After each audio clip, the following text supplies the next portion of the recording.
இந்த கீழ்ப்படியாமைக்கு ஆதாரமாக அல்லது ஆதரவாக தவறாக காட்டப்படும் சில வசனங்கள் என்னென்ன பாருங்களேன். நிறைய வசனங்கள் இருக்கு. ஒரு சில வசனங்கள் ரோமர் 7:19, ஆதலால் நான் விரும்புகிற நன்மையை செய்யாமல் விரும்பாத தீமையையே செய்கிறேன்.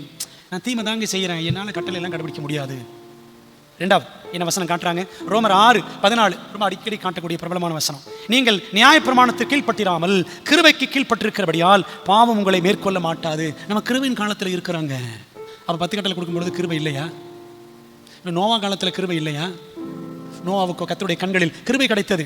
மனுஷன் என்னைக்கு பாவத்தில் ஆதாம் அவள் விழுந்தார்களோ அப்ப இருந்தே ஆண்டவர் கிருபையா தான் இருக்கிறார். சரிங்களா? நம்ம எல்லாரும் மேலும் பாவத்திற்கு முன்பு சரி பாவத்திற்கு பின்பு சரி ஆண்டவருடைய வருகை மட்டும் நம்ம மேல கிருபையா தான் இருக்கிறாரு. நம்ம இருக்கிற காலமே கிருபையின் காலம் தான்.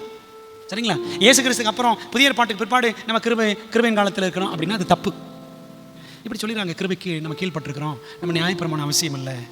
இது ஒரு தவறான வாதம். கலாத்தியர் 5:17 பாருங்க. மாம்சம் ஆவிக்கு விரோதமாகவும் ஆவி மாம்சத்துக்கு விரோதமாகவும் இச்சிக்கிறது. நீங்கள் செய்ய வேண்டும் என்று இருக்கிறவைகளை செய்யாதபடிக்கு இவைகள் ஒன்றுக்கொன்று விரோதமாக இருக்கிறது. மாம்சம் தாங்க ஓவர் டாமினேட் பண்ணுது.